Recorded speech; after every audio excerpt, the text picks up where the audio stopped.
Thank you again to everyone for joining us, whether you are here for the first time in our Resistance Through Resilience conference, or if you're joining us for day 2. We are so happy and thrilled that you are here. We think it's going to be a really wonderful, exciting series of conversations that you're going to be able to listen to. My name is Relina Joseph. I am the director of the Center for Communication Difference and Equity. I'm a professor in the communication department and the Associate Dean of Equity and Justice in the graduate school. And as yesterday, we are beginning with visual descriptions. So I am a cisgender, straight, mixed race, light brown skinned woman in my 40s with straightened brown hair. I'm wearing a blazer and I am in my home office. And I am joined here today by my collaborator and partner in crime, Megan Kennedy. Hi, everybody. My name is Megan Kennedy. I use she, her pronouns, and I'm the director of the Resilience Lab at the University of Washington. And our center has been collaborating deeply for the last year with the Center for Communication, Difference, and Equity. A little bit about myself, just as my visual description. I'm a white, cisgender, though androgynous person with short hair, light eyes. Tonight, I'm wearing a navy blue blazer with a white t-shirt underneath, and I have a teal wall behind me with a photograph. It's good to be here, and thank you all for being here tonight. We're so excited to get started. We want to begin with our land acknowledgement. We acknowledge the Coast Salish peoples of this land, the land which touches the shared waters of all tribes and bands within the Squamish, the Tulalip, the Muckleshoot, and the Duwamish nations. And we also want to say that in our 2 centers, we strive in our everyday practices, from our teaching to our community work to our purchasing power, for this land acknowledgement, not just to be words, not just to be performative, but something that is guiding our all of our life practices. Thanks, Relina. We also want to acknowledge our sponsors. And so the first sponsor that I want to acknowledge is the Mind and Life Institute. This is a wonderful organization that provided us funding to develop a think tank. And the panelists that you'll hear from tonight are part of our think tank, as well as the ones that you heard yesterday, and others who supported us by leading practices if you were able to attend yesterday's sessions. If not, those are recorded and we'll be referencing them tonight. And you'll have the ability to check them out later. But the Mind and Life Institute provided us funding to create this think tank, which is under the theme of resistance and resilience.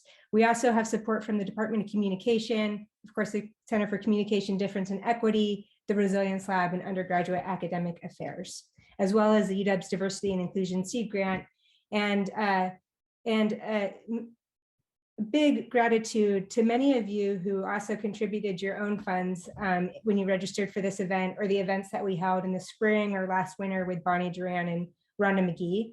And those funds have helped make this all possible and will help support the development of future trainings. And so we're really grateful for your funds and putting them to good use. So thank you.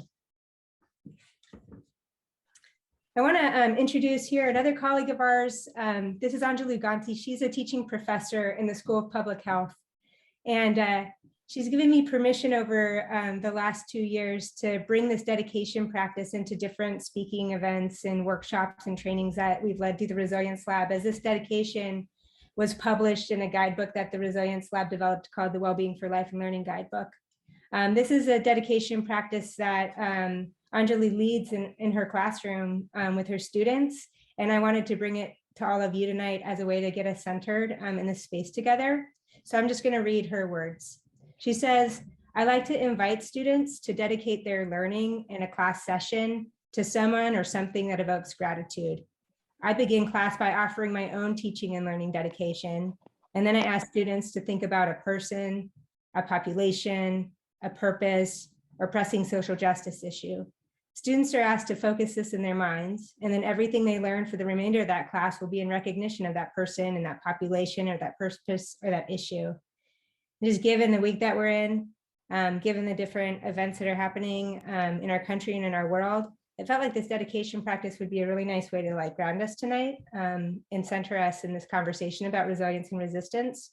So for the next 30 seconds or so, we're just going to take some silence, and I invite you, if you're interested, to think of a person or a population, a purpose, or a pressing social issue that's touching your heart right now, and think about a way in which you can center and ground yourself with that in your mind. So we'll just take 30 seconds.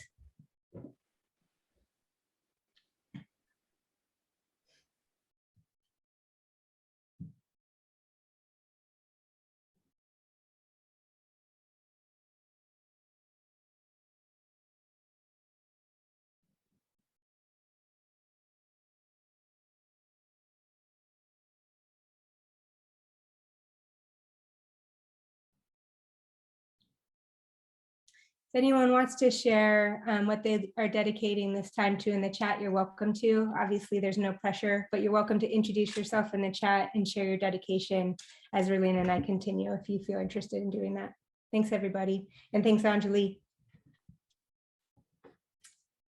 Thank you, Megan. So I have the pleasure here of beginning to introduce our first speaker. So the way that we're going to do this evening is we're going to hear our first dialogue from Aggie Briscoe and Marsha Rule. And then we are going to have some conversation and really hear Aggie and Marsha's take on their conversation for a little bit. And then we're going to have India and Jaye. We're going to play some of their conversation and then hear from them. Today's clips are really incredible, and we picked them in particular to showcase for our closing session here because of the really different ways in which our different pairs or different dialogue pairs were making sense of both resistance and resilience in beautiful ways. And so our first speaker is Aggie Briscoe. She grew up in rural East Texas during the Jim Crow era. She received a BS in mathematics from Texas Southern University, intending to become a teacher, but instead her first job was as a computer programmer in the aerospace industry in Southern California. She met her husband, Edward, in Los Angeles and began a lifetime of adventures that would lead them to reside in Hawaii, the Cayman Islands, and the US Virgin Islands before returning to California. After years in the information systems industry, Aggie retired to become a full-time grandma to her 3 grandchildren who kept her involved in growing. When her daughter's family decided to relocate to Seattle in 2021, Aggie came along as well. In addition to exploring the Seattle area, she continues to enjoy practicing yoga, reading, playing Wordle and trivia, and doing family research. And I'm so thrilled that Aggie participated in this dialogue and that she is here this evening. And she is joined by another incredible person, Marsha Rule, who we're going to hear a little bit about from Megan. It's my honor to introduce Marsha. Marsha Rule, she, her pronouns, is a former journalist and corporate communications professional. Born in Mississippi and raised in St. Louis, Marsha has lived in Seattle for the past 45 years. She has a passionate commitment to intergenerational learning, particularly around issues of race and gender equity. As a participant in the UW Center for Communication, Difference, and Equity's Interrupting Privilege seminars, Marsha has experienced the transformative power of shared stories to engender personal and collective strength, resilience, and understanding of the myriad of intersections in which we all live. She enjoys running, reading, and playing make-believe with her delightfully imaginative 5-year-old grandson. I love both of these bios so much, and I adore both of these women. For those of you all who were not here yesterday, who haven't been able to participate in one of our sessions in the past, we have these wonderful dialogues where sometimes people who know each other come together, or sometimes the first time that they've met is when they spoke with each other, which is the case, I believe, with both of our sets of dialoguers tonight. And I'm going to tee us up right here. You're going to be hearing a clip that is just shy of 5 minutes long. Yesterday, we talked about the practice of radical listening. And the essence of it is that what we're hoping that you will do is really tune in to the words that you're going to be hearing between Aggie and Marsha. You'll hear Aggie first and then Marsha second. In radical listening, part of what you're doing in holding their story is trying not to think about your immediate disagreement, any type of arguments, even a point of identification. You're really trying to hold their story as it is. We talked yesterday about some people like to take notes when they're listening. Other people want to close their eyes. Any way that will really help you tune into their words. So I'm going to go ahead and start playing now. I have a cousin we call ourselves sister cousins because we're so close. I mean, she's the closest. I have a sister, but she's 12 years younger. But this cousin was like 6 months younger. And we grew up together, and she's going through some very difficult health challenges. And I said something about being strong. And her older sister, who I was also very close to, passed away maybe about 12 years ago. And she said, her sister said she hated the word strong. And so I took that message to be, don't tell me I'm strong. So I've been looking for a word that I could use with her to encourage her, and other than, oh, just be strong, endure this pain that you're going through.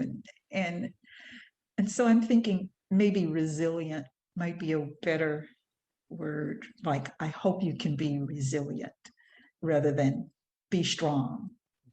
And I understand now what she meant, because after my husband passed away, people would tell me, you're so strong. And it's like, I'm just coping. I'm not strong, I'm just coping. I'm just putting one foot in front of the other, doing what I have to do, So, yeah, I think resilience is a better word that captures what it takes as we encounter challenges in our lives, from microaggression to loss and grief and health and all the things that we have to go through. So I like it. I like that word too. And one of the things that, strength and actually the word resilience as well, they kind of, I think they've been used as being heroic. Yeah, right. And right. I think for me, I'm going to be redefining some of these terms for myself, because it's not being heroic necessarily. It's just paying attention to those small things in day to day. It's like when I think of resistance fighters, Right. civil rights, all those things. Well, yes, they are very important to us collectively, but on a day-to-day basis, that's where I live. I'm not heroic. I mean, I can, one moment I can identify a microaggression and address it. Mm-hmm. Another moment I might just kind of revert to stuffing it. Yeah. Is it worth it? Right. Right. Deal with this right now. But I think cumulatively, I think there is a growing resistance, because it's kind of resisting the impact, or being armored against the impact of systemic structures that oppress, interpersonal relationships that might oppress. Right. And over time, that it's just kind of building and building and building. And I think that as I become older, I can see, whereas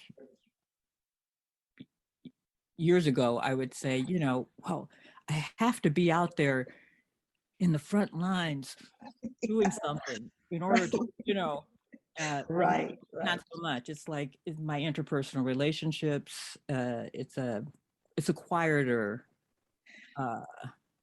resistance. And as a result, the resilience is also kind of like surfing, like you said, you know, you put one foot in front of the other and you Mhm, move, and some days mhm. you fall off and sometimes you don't. Right.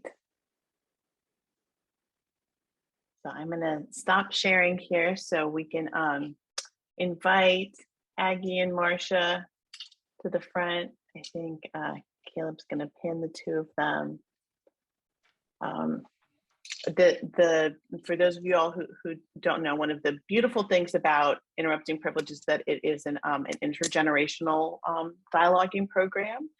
And sometimes at the university, we don't have the privilege of hearing from all the generations across lifespan. So this was, and it's been incredible to know both of these women. And Marsha has participated in Interrupting Privilege like 5 times.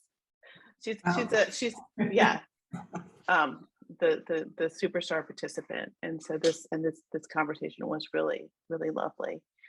And so we just wanted to pass it over to you for you all to share anything more that you wanted to share. What did you hear in your conversation?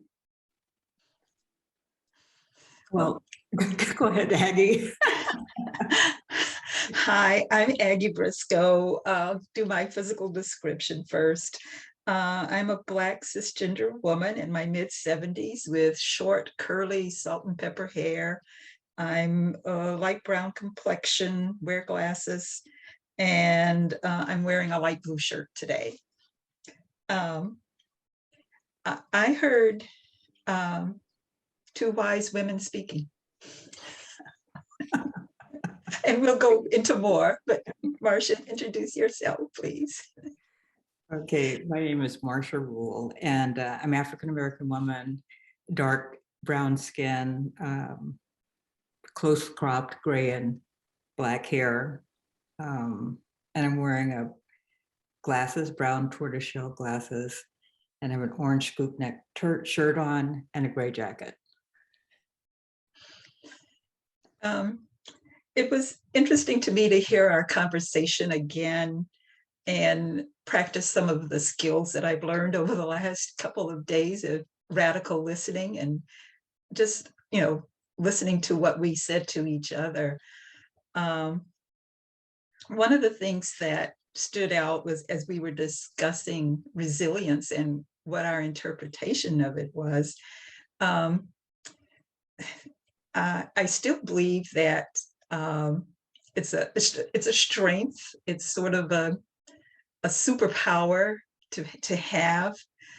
One of the things I learned yesterday, someone referred to it as not an action that sometimes is quiet and overlooked. People might not notice it. Do you find that, Marsha? Well, I think resilience, I find for myself, is that I have to check in with myself to see what I need from myself and also what I need from others. And sometimes I don't know that immediately. So it takes a while. And I think that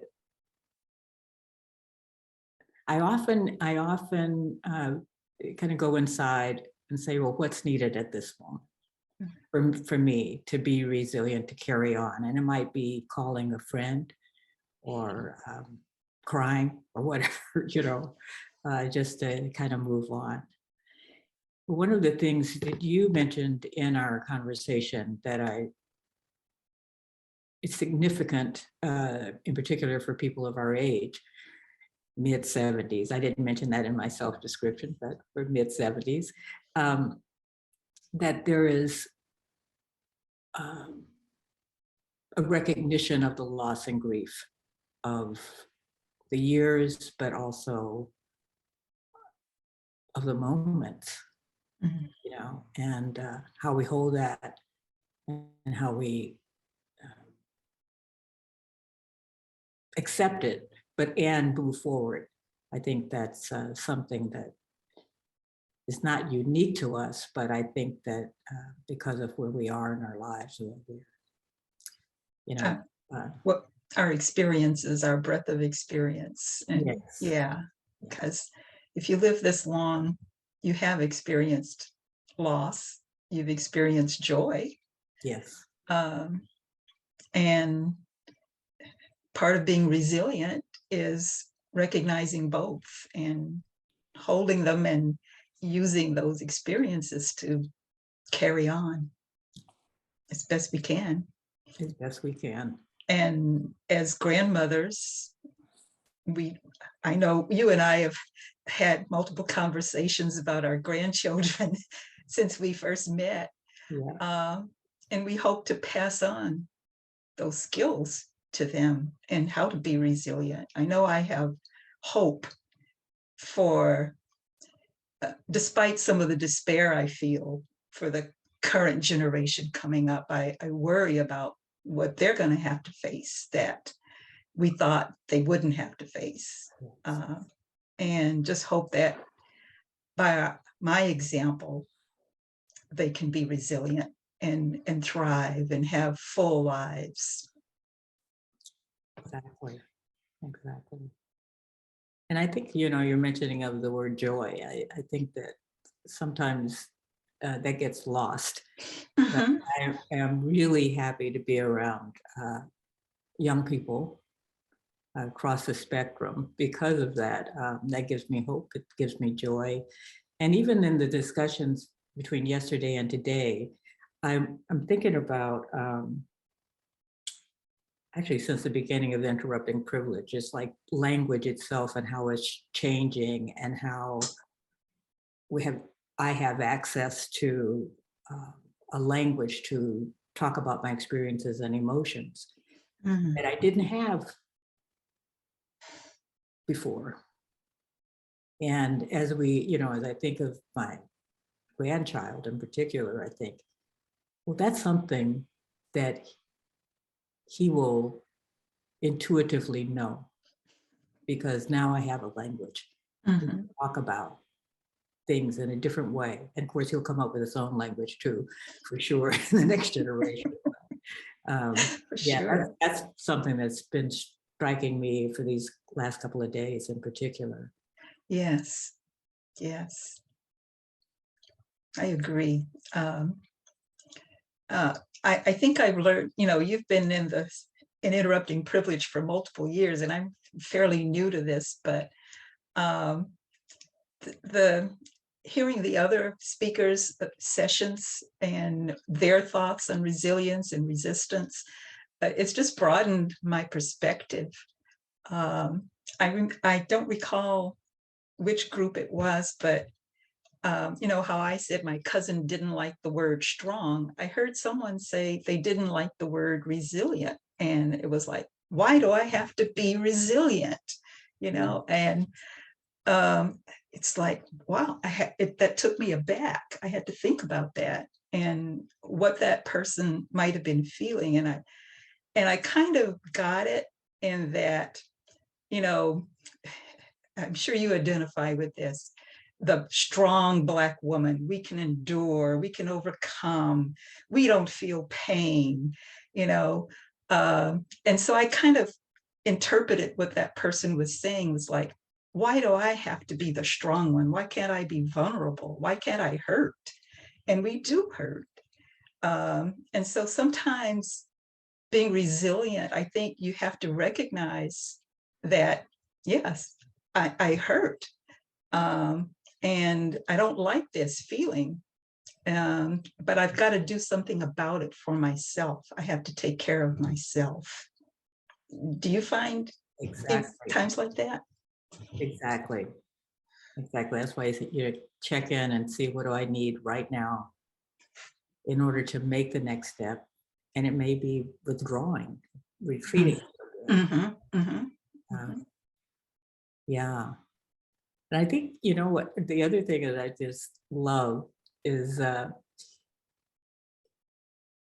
talking to other people is kind of like, oh yeah, you have to reframe some of these ideas. For me, reframe ideas and rethink them, and the radical listing part is certainly part of it.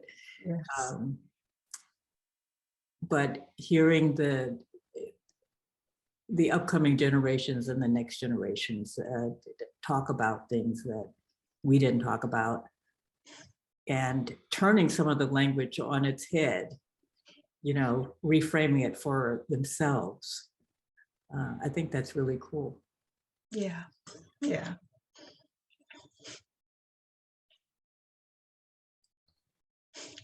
I'm so moved by this conversation. You all are just so incredible, and I think and speaking to everything that I feel like I need to hear. This is one of the reasons why I love the intergenerational piece of this. Hearing absolutely all of your wisdom. Thank you so much for gifting us with your stories, and for letting us all learn from you. That was really, really incredible. Megan, do you want to say anything before we move on and listen to our next set, and then we'll bring all 4 of our speakers? I just want to punctuate a few of the things I heard you say. In your conversation, I heard you say, Marsha, that resilience is like surfing, and I might want to follow up on that comment. I've heard you too talk about what's needed at this point to be effective, like pausing and asking yourself that question. And Marsha, I'm almost maybe further in this hour, we could talk a little bit about how could you slow us down and talk us through how you do that? I think that could be really helpful for people to think, do you push pause and breathe and ask yourself what would be effective? Do you go on a walk? Learning more from you about how one could do that, because I think that's maybe I think it would be helpful for me to hear from you how you do that. And then resilience is about recognizing the loss and the joy. That's sitting with me in my heart. I'm what skills do you want to pass along to your grandkids? What are you two doing that you want your grandkids to witness and observe and learn from, and what are you hoping you're modeling? That's on my mind. So I have so much more I want to talk to you two about, but I'll leave it to Relina to do the facilitation here, but thank you both. And Thank you. Marsha, I love knowing who your grandson is and your daughter. As you're talking about that, I'm just I'm filled with so much joy in picturing him. I'm yeah, he has his own language. Amazing. And I'm grateful to Megan for having all the words, because I'm just sitting in emotion here and just feeling so much love for this conversation and for both of you. All right. Yes, I will be back to my job here. And so we are, I'm going to share my screen once again. And so we can introduce our next incredible pair of participants. We are going to hear from Jaye and India next. Dr. India Ornelas, who uses she, her pronouns, is the interim chair and associate professor in the Department of Health Systems and Population Health at the University of Washington, Seattle. She serves as the director of the MPH core curriculum in the School of Public Health. She currently teaches and mentors graduate students in the areas of social determinants of health, health promotion, and community engagement. Her research focuses on understanding how social and cultural factors influence the health of Latinos and American Indians. She collaborates with communities to develop, implement, and evaluate health promotion interventions in the area of mental health, substance use, and cancer prevention. She received a bachelor's degree from Brown University, an MPH from the University of Washington, and a PhD in health behavior from the University of California at the University of North Carolina at Chapel Hill. And India is joined here today with Jaye Sablan, who Megan will introduce. Jaye is the Assistant Director of Graduate Student Affairs in the Graduate School at the University of Washington. She centers equity in her work, to develop holistic graduate student support on themes related to wellness, community building, and professional development. Jaye is co-editor with Jane Van Gallen of Amplified Voices, Intersecting Identities, First-Gen PhDs Navigating Institutional Power. With Bill Mahoney and Zian Bay, she has co-authored pieces on equitable access to graduate student services, focusing on first-gen, international, and minoritized graduate student populations. These writings appear in Inside Higher Ed and A Practitioner's Guide to Supporting Graduate and Professional Students, edited by Valerie A. Shepard and April Perry. Thank you, Jaye, and thank you, India, for both being here with us. So I'm going to begin their recording here. This recording is about 2.5 minutes long, and you're going to hear a different type of a conversation, but also a really incredible conversation on resistance and resilience. Just really quickly, it makes me think about resilience, because it's like what you've been hearing from the communities that you work with is like, you just put your head down, but it's like, why is it that different communities have to put their head down all the time? Right. It's not, there's nothing innate or natural about the fact that you have to take certain things every single day. And I understand why, like, you know, for me, knowledge is so much power that I can like think macro and step out of it and be like, this is why we have to kind of like put our heads down, but also that's not okay. You know? So I just want to say that the resilience of just being like, oh, you're so resilient. I have so much issues. Oh my God, I hate word. it. I hate it. I hate that word. I know. So if we're going to shift to that word, I hate that word. Because I just feel like it gets used against us, you know, so often. And I struggle with it as a researcher too. Like I got all these comments like, when I first started my study, like you should measure resilience in these women. And I did, but it's like, I don't even like the measure, and I don't even like that we're doing that. It's like, they shouldn't have to be resilient, right? They are because of everything that they have gone through, like withstood so much trauma.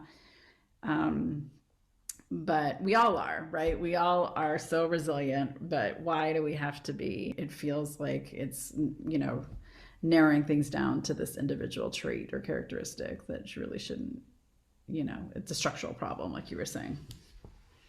Yeah, the first time that I really shifted my thinking about this, because, you know, my undergrad is in child and family studies, so strengths-based perspectives, all of those things are very, and I feel like that word resilience really comes out of like positive psychology and also like social work theories and stuff.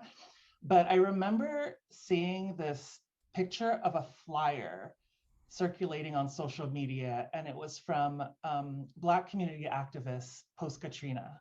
Mm-hmm. And it said, stop calling us resilient. Mm-hmm. Yeah. We're tired of taking this. We're tired of taking white supremacy, anti-Blackness, poverty. These are not good things. Yeah, no, that's same for me. Oh my God, yes. And with social media, I was like, yeah, why are we trying, like, why is this a strength? Like, this should not be our problem to begin with.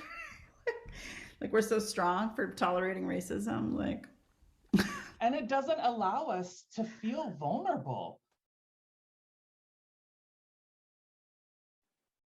Ooh, so good. So you all can see why we paired these wonderful clips with each other. So we are going to invite India and Jaye to join us here. Thank you for creating the Zoom magic for us, Caleb. India, do you want to introduce yourself? Sure, I'll start. Hi, I'm India. I am a queer cisgendered Latina woman. I am middle-aged and sitting in a big fancy office they gave me when I became interim chair. And I am light brown skin tone and curly, mostly brown hair, a little bit of gray in there. Hi, I'm Jaye. I am genderqueer. I have light brown skin, black hair. I'm wearing a black beanie and nerdy glasses and a dark green button-up shirt that has leaf patterns on it.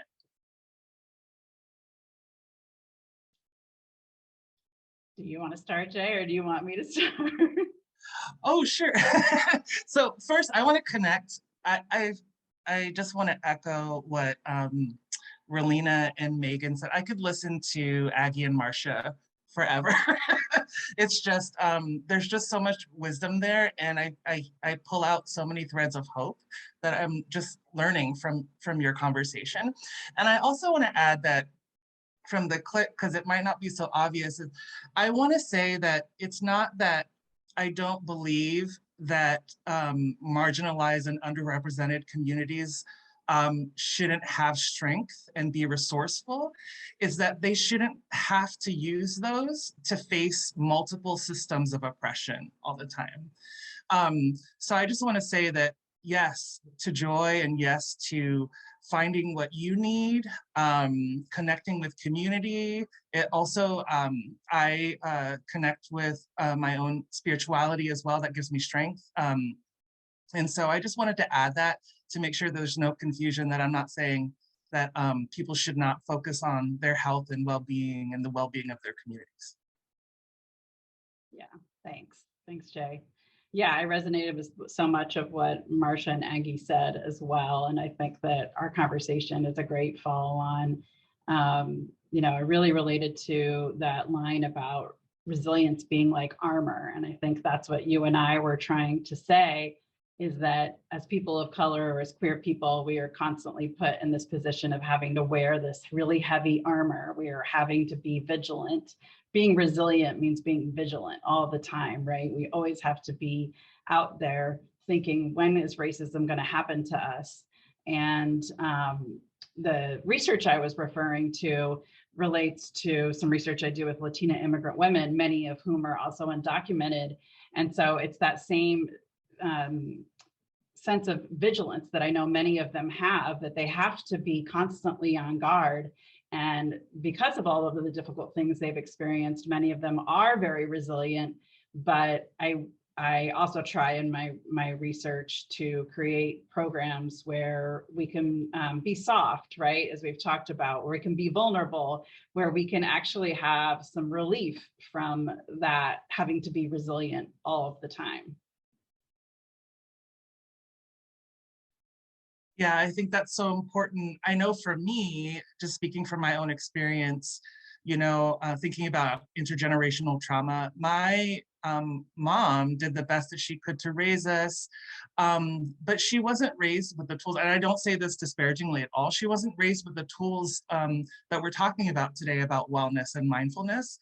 And it's been such a beautiful thing to connect with people, with friends, with colleagues, to learn within the last 5 years, even what mindfulness is and how that could be really important in my life.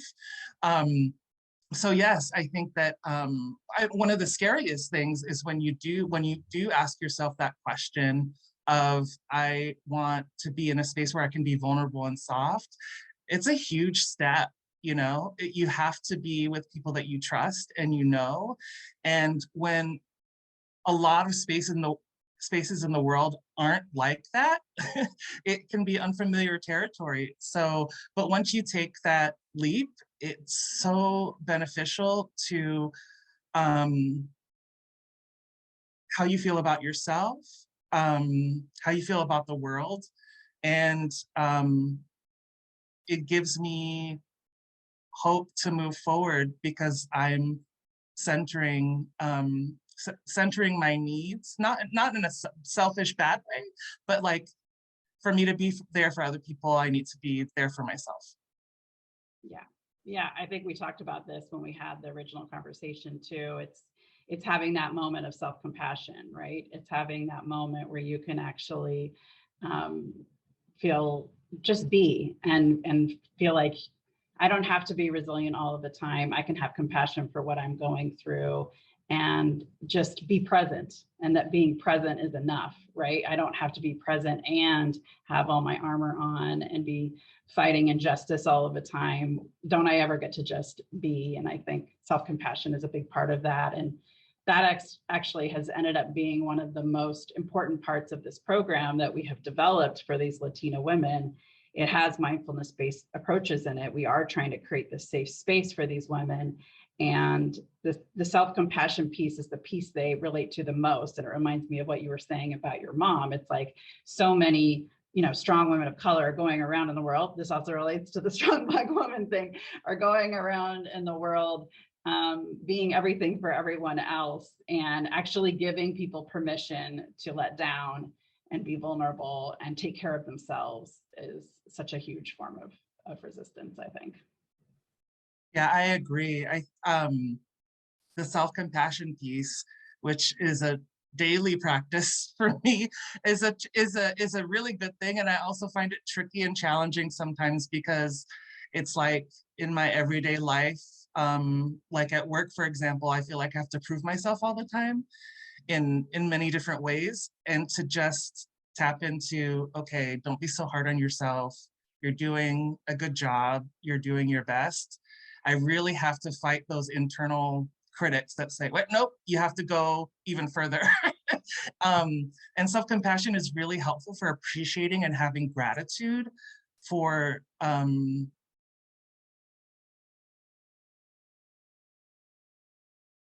strengths that you have in your life, for the people that support you. I think it's really important.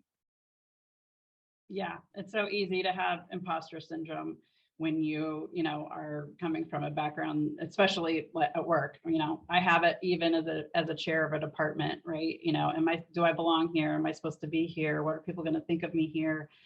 And I think giving myself permission to just be and just show up authentically and be who I am is actually when I'm like the most effective. But it's hard. It's hard because the resilience and the vigilance shows up so easily.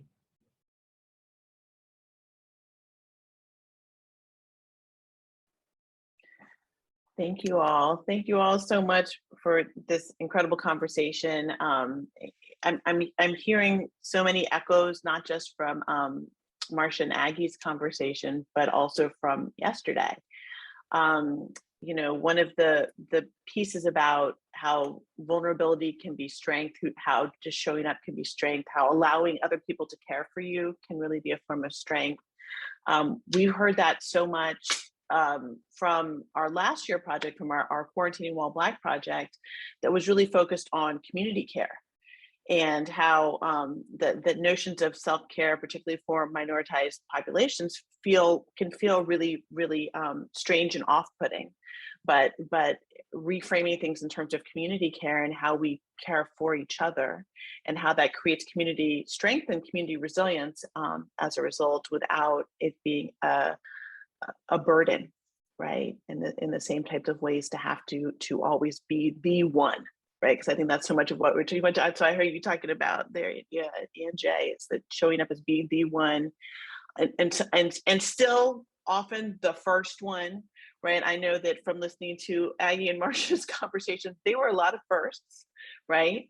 And then as Aggie was saying, in a way that, she thought maybe, but for my grandchildren, it won't be the same way. And yet we see that we have so far to go in so many ways that that still we still have so many firsts here, and it's exhausting. Yeah. Thank you.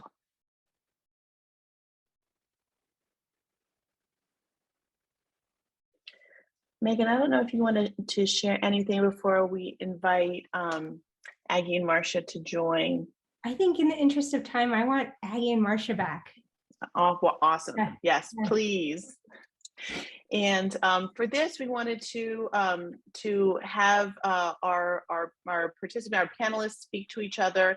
But this is also the moment when any members of our audience, if you have any questions, I see Ricardo put something in here that we could go to. So maybe if we will give the mic to you all first, if there's anything in particular, Aggie and Marsha, that you were hearing in the last conversation that you want to add to, and then we can go to our participants, our audience members, for any questions.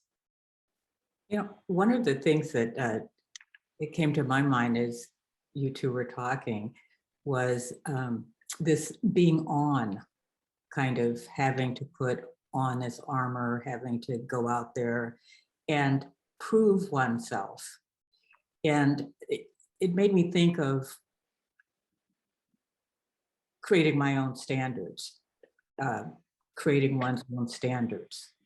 And it may not look like success to someone, but I just have to have that internal measure of when am I good enough? When am I all there?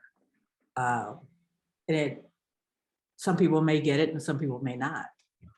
But for my own sense of self, and that I can really be compassionate with myself. I love that. This is who I am. This has been my experience. I didn't hit someone else's mark, but I hit my mark.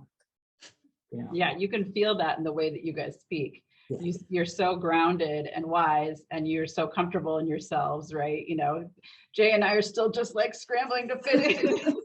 You guys are like, we're here. Well, but it's really encouraging to see your roles and how you're, as you know, the current generation, following generation, that you're just as passionate and hopeful as we were, and at the same point in our lives, I think. And that was one of the things that struck me in your conversation, was this hope. And I don't know who said it, but something about hope. A manifestation of hope is a person who plants a seed thinking it's going to grow, in a garden. A garden is hope. And you guys are the hope. And it encourages me. It gives me joy to see what you're doing and how passionate you are about what you're doing. And so it makes me feel good. Yes, and you're asking the questions that need to be asked at this time. You're doing that work right now in a world that's maybe it's more acknowledged how complex it is, and all of these intersections that you have to navigate. And yes, thank you for doing that. And Thank you. We're not working. I mean, we're not working in the same way, Right. When I say set my standard, it means, set my standard in my house. I don't have all that tension of the workplace anymore. So yeah. So thank you for carrying on. I think one of the speakers yesterday said something about each generation, and I'm going to paraphrase, sort of has its own moment or its own challenge. And our generation had different challenges, slightly, there are similarities, but I don't know. I think your generation just has much more to deal with. It's just so much more complex.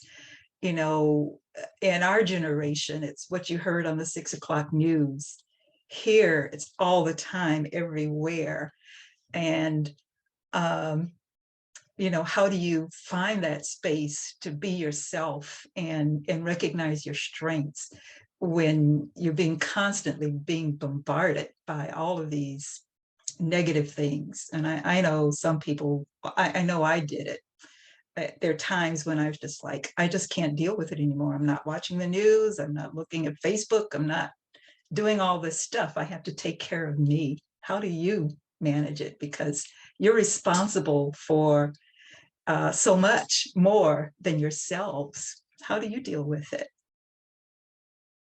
Yeah, I take breaks too. And regenerate with time with my family. Jaye and I talked a lot about in our conversation the different strategies that we use. I do have use yoga, use exercise, use nature to heal.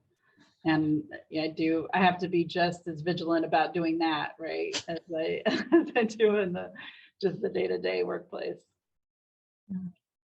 Yeah, just real quick, I actually don't follow Facebook much. I'm on it just to keep track of any upcoming events in the community, but I don't really look at the feeds anymore. And I set 2 times in the day to look at the news very briefly. And if I want to read more, then I will read more. That's so important, because you're right, Aggie, that we're very saturated with news and commentary 24/7 in so many different platforms. I love camping and hiking. I love doing ceremony. I'm Indigenous Pacific Islander, so I connect with my Native and First Nations friends in Seattle to do ceremony together. It keeps us grounded and connects us to our culture and our ancestors. And one thing that helps me feel really good is when I cook my mom's recipes. So I love cooking. Yeah. Yeah, that's a thing we had in common as well. Yeah. Well, I do some of those same things.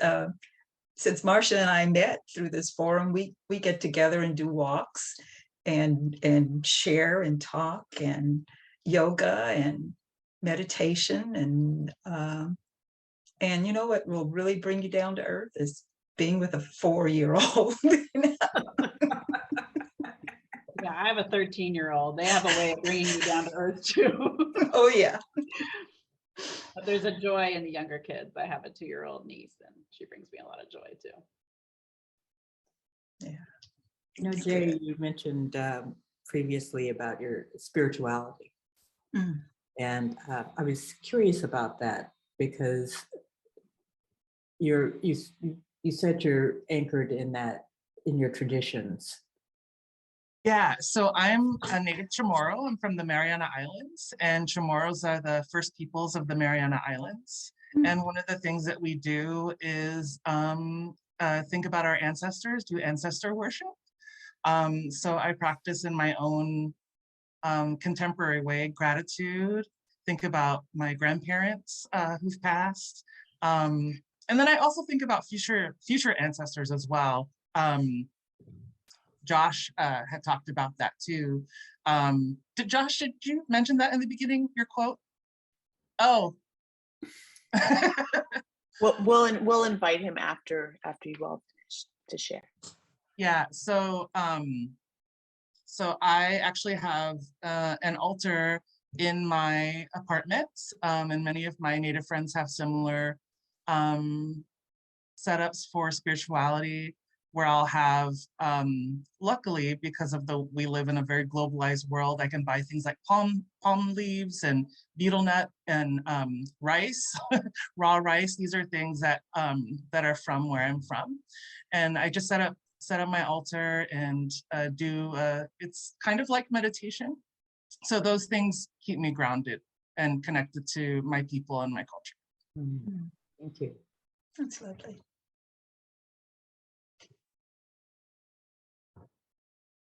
Our hour is running by so quickly. I wanted to invite Josh to join us here. Josh Griffin has been making everything run behind the scenes for us and is the program operations manager of the CCDE. And he wanted to share some reflections from yesterday, connecting things. Yeah, thank you, Alina. Josh Griffin, Program Operations Manager. I'm a biracial Black male. I think this is blue. I'm colorblind. Got a little bit of a baby fro going on, receding hairline in my early 30s. And I want to share with you all a quote and then elaborate on it. This is Black Futures, an ode to the Freedom Summer. I'm your ancestor. My time has come and go, and though you might not know of us, know that we loved you in advance. Know that we loved you in advance. And as I've sat here these past 2 days and I've listened to more of these dialogues in depth, like that's what I hear is our ancestors shining through all of you, how they loved you in advance and the importance to be intentional in loving the future generations in advance so that they don't have to struggle as much as we struggled, right? And the importance of place and knowing your place, you know, and building community with those who build you up. This is deeply important. So just I encourage you all to remember, you know, we loved you in advance. Thank you so much. Thank you, Josh. And what we want to do right now is we want to be respectful of folks' time. We set this for way too short. We set it for an hour, which is, traditional evening panel. So we want to create a breaking point for those who have to leave, that you can go. But we want to stay on so that we can answer any questions that folks have for our panelists, or Megan or myself, or if you'd like to share. And so if everyone, if you feel like you need to leave, that's absolutely fine. And before we do that transition, I wanted to thank for everyone who's here, all of the people who have made tonight happen, not just our wonderful sponsors, but our graduate students, Caleb, Sasha, Jazz, we have Victoria, we have a number of staff people in UAA, who've also been helping us. And so this has been a really wonderful team effort all year, and we're very grateful for everything. So maybe at this point, if anyone has any questions and would like to stay on, please feel free. You can, if you raise your hand, we can see you there. If you want to put something into the chat, you can put it into the chat, but we'll open it up to our audience. Relina, do we want to go see gallery view, so unpin, or do we want to say spotlight? Yeah, that might be nice. We could see everybody there. Okay. The folks who stayed on.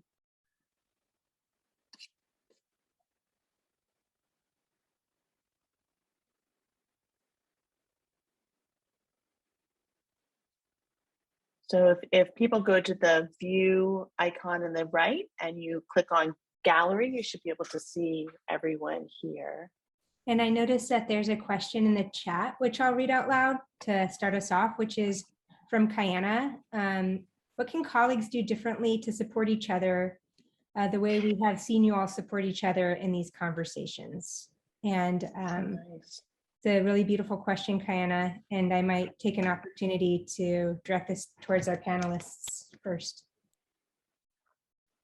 including like Jazz, Sasha, Josh, all of you who have participated over the last few days. I can start with the answer. The research team that I have that works on this kind of work has created a really beautiful practice of checking in with each other and actually using some of the mindfulness practices that we teach to the women in our team meetings. And I think just allowing people to show up as their full selves at work is a huge gift that we don't do enough. And so we have gotten to know each other really well just through taking 15 to 20 minutes of our meeting to check in and hear about the highs and lows, and also sometimes to just breathe together.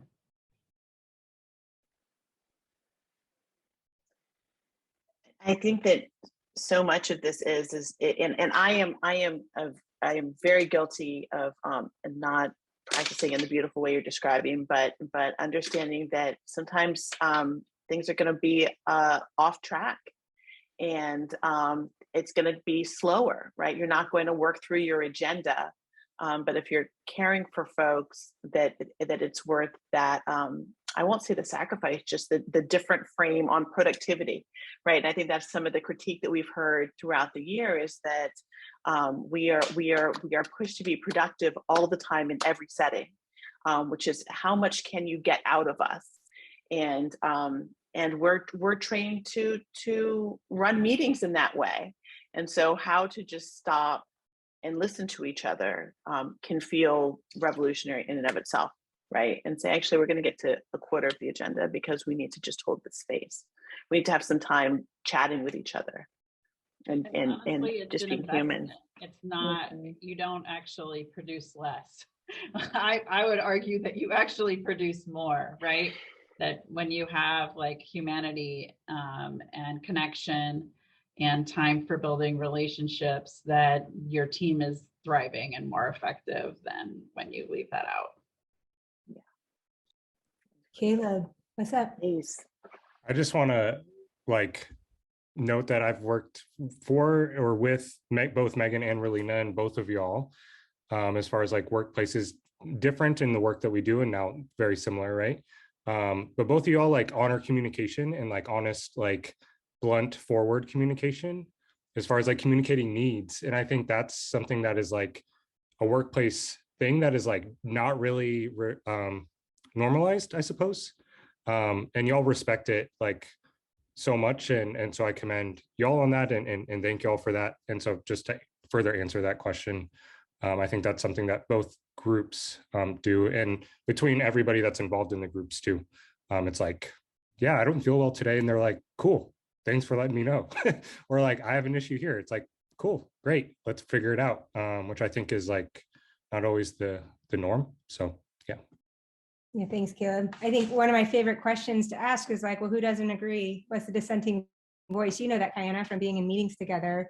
But that question can't be answered if people don't feel like they're trusted in that space to be able to bring their dissenting voice. And so like leading with relationship and building that trust allows that like perspective to come into the space. I couldn't agree more with your ideas, India, about how it doesn't mean we're less productive. It just yields more productivity, if that's what we're aiming for, whatever it is. Like it allows us to work on really challenging problems together and to disagree and to experience discomfort and disequilibrium because we have our relationship. So Linda, I saw that you were inviting Ricardo into the space because Ricardo brought so many beautiful reflections and questions. Ricardo is a mental health therapist in the community and connected to the University of Washington. From my perspective, it looks like Ricardo may have left, unfortunately, but folks might scroll up and take in some of his comments from earlier. He was really vibing on it. Thanks, Linda.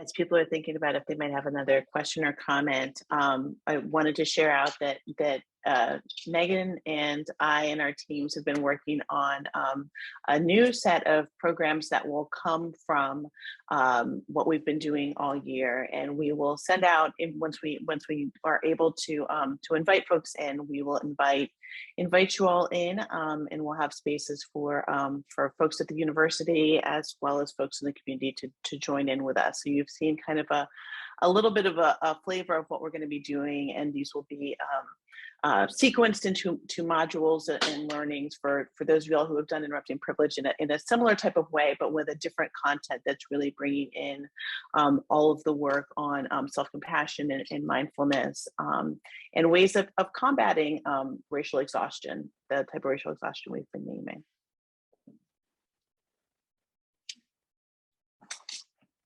So I think with that, we can come to a close with so much gratitude for everyone who shared their stories with us, to everyone who has come and participated and played important roles in this project, to all of the audience members. So thank you so much, and especially to Megan. It has been just a joy to partner with Megan in this project, as well as her team all year.